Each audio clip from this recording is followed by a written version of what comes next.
Sachas Kiddushin Daf Pei. We begin with a brisa immediately following the Mishnah at the end of Daf Ayin Tes.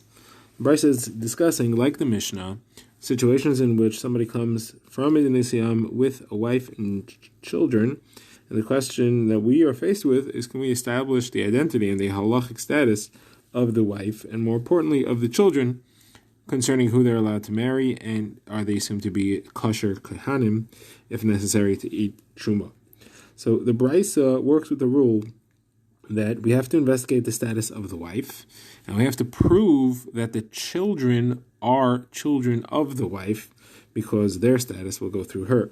And therefore, we have to, so if he comes with one wife and he says, this is a wife that I married in Medina Siyam, if we don't know who she is, we have to find out who she is. She has children, so if she has small children and they are stuck to her, they're following her around, we could assume they're hers. If she has older children, they won't be following her around no matter whether they're hers or not, and therefore we have to investigate them. And the Brisa though says, if you investigate the older children and you find that they are hers, you can assume that the younger children are hers as well, as they're together as a family. However, if he comes and he says, I had two wives in Medina Siyam, and one died, and here's the other one, now it doesn't help that the younger children are following her around, because it could be that they were the children of the other wife, and they were raised by this wife after she died. And therefore you would have to investigate the children and the other wife independently to establish what their halachic situation is. Okay, now the Gemara discusses concerning what halachas do we say this. Concerning what halacha is, do we assume that if the children are following her around, they're hers? That's a chazakah. It's a chazakah that if people are behaving like a family, then they are a family. And there are many halachas that that's relevant to. So the Gemara speaks about yuchsin and kachei hagvul, meaning truma. So kachei hagvul, whether or not they're allowed to eat truma, is dependent on whether they're chalalim or not. If they're a chalal, meaning if the father is a kohen, we need to know if the mother is a chalal or a chalala, that is, because if she is a chalala, then the children can't eat truma. They don't have the mila of kohanim. So concerning that halacha, the Gemara says everybody agrees that you can be samech on the fact that the children are following the mother and behaving like a family. However, as far as yochsin, to assume that the children are miyuchas and that they're ksherim and that they are kosher to marry kohanim and that you can go ahead and marry kohanim, that is a subject of a machlekes of Yechon and Rish Lakish, whether a chazaka is strong enough to establish that halacha. Rish Lakish says it is not. That would not be enough. You would have to really investigate. And Yechon says it is strong enough. Now, the Gemara goes into Rav Yechanan's sheet here. Rav Yechanan says you could rely on chazaka to establish even the heter of marriages. The Gemara says that Rav Yechanan fits with his opinion where he says that similar thing elsewhere. And the Gemara goes to Chibar Abba, quoting Rav Yechanan, who says you can give malchus based on a chazaka, you can give skila, and you can even give sreifa based on a chazaka. The only thing you can't do is burn truma, meaning assume that truma became tameh. If that's based on a chazaka, you can't burn it. You have to just leave it as a suffix. And the Gemara will show cases soon where you could and cases where you cannot. Where do you see these halachos that Rav Yechanan is bringing here? So as far as you give malchus based on chazaka, the Gemara quotes of Yehuda and Rav, who says that if a man and a woman are husband and wife, and she is behaving like a nida, that is, she's wearing special clothing that they wore during the nida period, and then they violate an issur, then occurs malchus if she would be a nida. So that is, she is established to have been a nida based on that chazaka, and we'll give her malchus based on that. I didn't know that she would give sreifa and skila. So here the Gemara quotes Rabba bar Rav Huna, who says that if you have a family growing up together, a mother, a father, and a son, and a daughter, or at least that's what it appears to be based on the fact that they're living that way. So it's chazaka that establishes this relationship for us. Now, if the mother will have a relationship inappropriately with the son, that would be chayiv skila for each of them. If it would be the father and the daughter, that would be chayiv sreifa for each of them. And this misa we would be willing to give based only on chazaka establishing that these relationships are their actual relationships. The Gemara now quotes Rav Shimon ben Pazi, name of Yeshua ben Levi, name of Bar Kapara. Says there was an incident that happened in Yerushalayim where a woman lived there and she had a child riding on her shoulders, and she came that way and she raised him, and then they did a ma'ases thus, and they brought them to Bezin and gave them skila just based on the fact that she seemed to have raised him in the house, and therefore they assumed that she was his birth mother, and therefore chayev skila. Now, going further, Rabbi Yochanan also said that you can't burn truma based on a chazaka. Where do you see that? So here the Gemara quotes a machlekes Reish Lakish and Rabbi Yochanan again about burning truma based on chazaka. Rav Shimon ben Lakish, Reish Lakish, says that you can, and Rabbi Yochanan says you cannot. And that machlekes is centered around how to understand the opinion of the Chachamim in a Mishnah. The Mishnah is discussing where you find a dough and it appears to have been contaminated by tuma. And the question is, what do the Chachamim mean there when they say that it was contaminated? They mean you should burn it? That's what Reish Lakish holds. Or do they mean to say that it's a suffix and therefore you should do what's called a toilin, make it wait? And you can't eat it and you can't burn it, you can't do either way. Now, what's the case there? So the situation is where you find a child next to the dough and he has a bit of the dough in his hand. So you know he touched the dough. And most children are tameim. They play in the dirt, they play in the garbage pile, and they're on avelis there and all kinds of things that are mitame. Shratzim also. So Rabbi Meir says the majority of children play in the ashba and become tameim. And there's a minority that do not. Now, Rabbi Meir holds we are choshesh for the minority, so the minority is significant. And the dough has a cheskes tahara, because we know it started out to tahar. So therefore you have the minority of children that don't become tameim, together with the chazaka.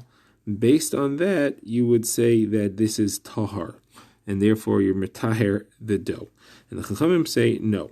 The majority is what rules. The minority you never chayshish for. It's as if it's not existent. And therefore you have a raiv telling you clearly. This is what we call a ruba de lesa kaman. The way things usually are, but not anything in front of us. Usually are that you consider that a child has played in the garbage and he is talmei. There is no significant miyat that you have to be concerned for. So it's a raiv against chazaka. The halacha is raiv beats chazaka. And therefore you assume that the dough is tamei. And that's all the Chachamim say. The question is, what do they mean? So, like we said, Rabbi Yochanan says, Reish Lakish, that is, we'll do first, says they are saying to burn it. And this is where Reish Lakish says this halacha that you burn based on a chazaka, which here is referring to the raiv. The raiv is the type of chazaka here. And Rabbi Yochanan says, no, this is toilin. You don't burn it and you don't eat it. Now, what then is the case where you would burn based on chazaka? So Rabbi Yochanan says that's what we call a ruba de isa kaman. And the case there is where you have the dough and it's in a house and there are all kinds of rodents walking around there, and some are tahar and some are tmeim. So the Gemara uses shratzim as the tamei ones and tzfardim as the tahar ones, and you find pieces of stuff in the dough, and you don't know if these are from tameim or tahirim, and if they were metahirit or they were metameit, meaning if it stayed tahar or if they were metameit. And since the roiv is whatever it is, you follow the halach of the roiv. So that's a ruba de isa kaman, which is much stronger. Rashi explains that's what the Gemara means. And therefore, this is the case where you will actually burn it if it's roiv shratzim based on the ruba de isa kaman. Now, says the Gemara, we have a brisa that supports Rav Yochanan's position that when we say that they're tameim, we mean toilin, not tamei mamish. So the brisa discusses two things. It says that there are two things that even though they can't ask questions, the Chachamim gave it the halacha of something that can ask questions. What's that referring to? So we know the halacha that in Rishus Hayachid, Safek Tuma is paskin to be tamei. But that's only something which is yesh boidas lishal. It could ask the question what its halacha is. Something which doesn't talk in an inanimate object, or something similar to that, which can't ask on that, even in Rishus Hayachid, its suffix is tahar. So you have to know whether something is yesh boidas lishal or ein boidas lishal to figure out what is its halacha if it's a suffix tumma in Rishus Hayachid. Now, the two exceptions to the rule are things which are ein behem das lishal, but we gave it the halacha of yesh behem das lishal and sveichei tomei. One is the case of the child that we just mentioned, and the other is a similar case where you find dough in house, and there are chickens walking around, and there is tomei liquid around, and you find peck marks in the dough. So there, the halacha is that the tumma status of the dough is toilin, you don't eat it, and yet you don't burn it. Now, The reason of there, of course, is because we are concerned that the chickens drank some of the water and they had the liquid, and they had tummy liquid in their mouth, and then they pecked the dough and they were matamed with that liquid. Now, everything here is ein beidas lishol. The dough is ein beidas lishol, and still we say that you go l'chumra. Now, our point is that it clearly says toilin. It doesn't say you burn it, it says toilin. And it puts it together with the case of the child. So you see the halacha in the case of the child is also toilin, not sarfin, which is exactly what Rav Yechonah said, and that's why this brisa supports Rav Yechonah. Now, continuing the brisa says Rishuben, Levi says this is all only true if the liquid are clear or white, that you can't see them in the dough itself, but if it's like red wine, and you would be able to see it if it would be in the dough, and therefore if you don't see it, you could assume that it's not there, and it is tahar. So that the Gemara asks, what mean maybe it got absorbed into the dough, and that's why you don't see it, but really it is tameh. So Rav Yechonah answers that a great man, Baribi, meaning Rishuben, Levi, heard this halacha, but he didn't hear the explanation, or he didn't hear it fully. It's only true that we say that I would see it if it was there, if we're talking about clear liquids. But if you're talking about cloudy liquids, they don't get absorbed fully, and therefore, if I don't see it, I could assume it's not there. Now, how do you define clear? Clear would mean that you can see your reflection in it. Now we begin the next Mishnah, which introduces the topic of yichud. Yichud is a prohibition for a man and woman who are usher to each other to be secluded together, just them. And there are certain scenarios in which it's permitted, that is, if you have something to prevent them from coming to an Aveira. So the Mishnah discusses if you have a third person there.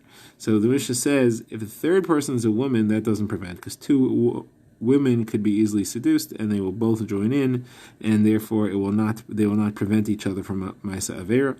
Therefore, there isn't a yichud of a man with two women. However, a woman with two men, they will prevent each other from doing an Aveira because they will be embarrassed from each other. Now, Rosh Shimon adds, if his wife is there, so then she will not allow it, and therefore two women, one of which is the man's wife, that is okay. So we call Ishtay Mishemartay, she guards him from an Aveira. Now, a person is allowed to have yichud with his mother or his daughter, and the Mishnah says he's even allowed to sleep with them, even in close physical contact, until they grow up. Once they get to a certain age, they can't have physical contact if they're going to sleep in the same bed. They must be dressed. That's the Mishnah. And now we begin the Gemara. So the Gemara wants to know what is the reason that two women cannot have yichud with one man. The Gemara says because women are easily swayed. The Gemara says, what is the source of the halacha of yichud? So the Gemara quotes Rabbi Yechonah and Rabbi Shmuel, who brings a remez, a hint to it, not a straight out halacha. The Torah says, Ki yisischa achicha ben imecha, when your brother from your mother will turn you away. Now, why do you call your brother from your mother, the son of your mother? Your brother, the son of your mother. What's the significance of that? So Gemara says that's to show that a son and a mother can be together. That implies that a son and someone else, some other woman, cannot be together. So by stating the heter of yichud between a mother and son, it implies the iser of yichud to all others. Now, the Gemara says, what is the simple pshat in this pasuk here? That's a drush. What's the actual pshat level? So the Gemara explains we're talking about someone trying to push you away from your Avodas Hashem, and you're less likely to listen to a brother from your father because you're in competition and you may not like each other because you're competing over your Yerusha. However, a brother from your mother, you're not competing over Yerusha, you're more likely to listen to him, and therefore it's a bigger chiddush to tell you don't listen to him, especially if he's trying to be a masis. Okay, next, the Gemara points out that our Mishnah doesn't fit with the opinion of Abba Shaul. Our Mishnah says that there is an Isser yichud of a man with two women, but not of a woman with two men. So the Gemara quotes a brisa that has such an opinion. The brisa discusses the kvura, the burial of a child who didn't live to be 30 days. Now, such a child is not considered to be a fully viable life, and therefore he does not have all the halachos of kvura like a older person would. So, for example, you don't have to put him on a coffin or a mita. One can just carry him out in their arms, and the kvura doesn't require a minyan or a large levaya. It could just be one woman and two men. However, the Tanna Kamma here says it shouldn't be one man with two women because it's an Isser Yichud. But that Abba Shaul disagrees, and he says even one man and two women, you don't have to worry about Yichud. So that doesn't fit with our Mishnah that says you would have to worry about Yichud, like the Tanna Kamma, in the case of one man and two women alone. Now, the Gemara answers no. This could even fit with Abba Shaul. Abba Shaul is talking about a situation where a person is in mourning, he's in aninus, and therefore he doesn't have a Yitzhar, and that's why you can go easy on the halachos of Yichud. However, the Rabbanan, the Tana Krama, there disagree, and they say, no, you can't rely on that. And so therefore, even though Abba Shaul there, in this case of Anina, says that Yichud of one man and two women would be permitted in our Mishnah, which is regular, he would agree that it's not permitted. Now, why did the Rabbanan say that a person could still have a Yitzhara even in the times of Anina? So they quote a pasuk in Echad, says, Ma Yis'aynin Adam Chai, Gavra Al Chatav, Yis'aynin from the word Aninas, even in the time of Aninas, a person should still not say, oh, I'm in Einin and therefore I don't have to worry about it. There's still Gavra Al Chatav, there's still sins that people could do. A person's Yitzhara can still overpower him. Now, Abba Shaul learns that pasuk differently. Says it's not talking about Aninas, it's talking about someone who's complaining about the things that happened to him. And it says, Ma Yisraein, meaning Ma Yisraim. How can a person complain about his life as long as he's alive? As long as he has to be grateful to HaKadosh Baruch Hu with the fact that he gave him life, that's enough for him to be grateful and not complain because of the gift of life that he has. Now, what do the Rabbanan say to that? So, the Rabbanan say, even if you want to learn that way, even if you want to learn that at a time of Aninas, there is no Yitzhahara, you have to worry about people faking it. They may fake in Aninas, they may fake that they're carrying out a child to Kvura in order to be able to escape, to go somewhere private. And more such an incident actually happened with a woman who did something like that.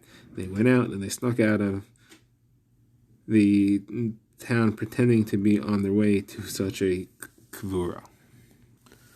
The Gemara now introduces some other caveats in these halachas of Yichud. We'll begin and continue on the next stuff. So the first halacha, the Gemara says, that which we said that one woman is allowed to be mesachid with two men, that's only if they are not prutzim, if they're ksherim. If they're prutzim, however, any number would join in, and therefore they would not prevent each other from imaisa avera.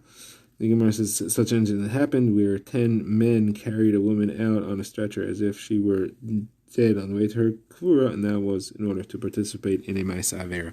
So you see, even any number can be part of this plot. Says Rav Yosef, I'll prove it to you because people will steal a big heavy construction beam and it takes 10 men to carry the beams. Obviously you can get 10 people to cooperate on a plot of rishus. And the Gemara says, let's bring a proof to it. We know that when a man and a woman are on the way to Yerushalayim, to the site of procedure, so they have an Isser Yichud, they have an Isser with each other, and the Bezin in their town, which they've already consulted, and they're being sent to the Sanhedrin now, they will send them to Talmid Chachamim to go along with them to prevent any Ma'aseh from happening. And see, it has to be Talmid Chachamim. It couldn't be regular people because then it wouldn't prevent Yichud. It would be the woman, her husband, who she's also to, and these two other men. It would be 3 men and 1 woman. Still, we'd be concerned. And that's why we're sending Talmidei Chachamim. So the Gemara answer is no, that's not a proof.